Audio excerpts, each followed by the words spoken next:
şaşat etmişim kız hopulur ağlanıptır ayunumuz atladı. Çöllerde tabi görmeyen tilkiler hıyal eder yatan şiiri atladı.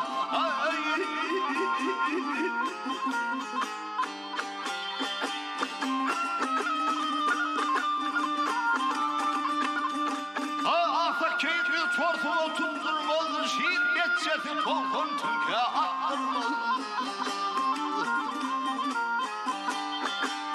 Gül ilan, ya gül ilan, ülkerkede yutturmaz, akıl gelir bu işleri yetmez.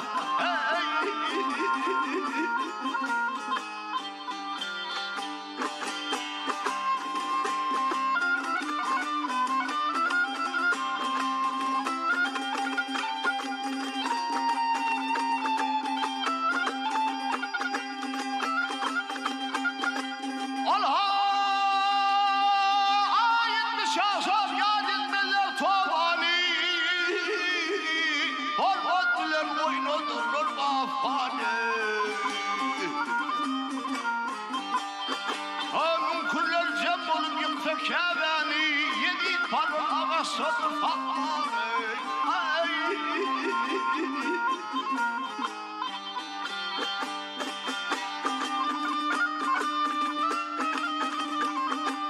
Karga aydır yoktur memlek çağladı. Karga yığınırsan değmez bir gade. Buna varmış eden farı kerkede.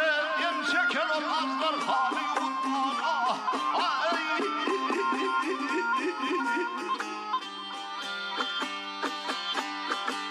Baktım aydır baktım bir güçtür, ganimin güçüdür, varım keştir.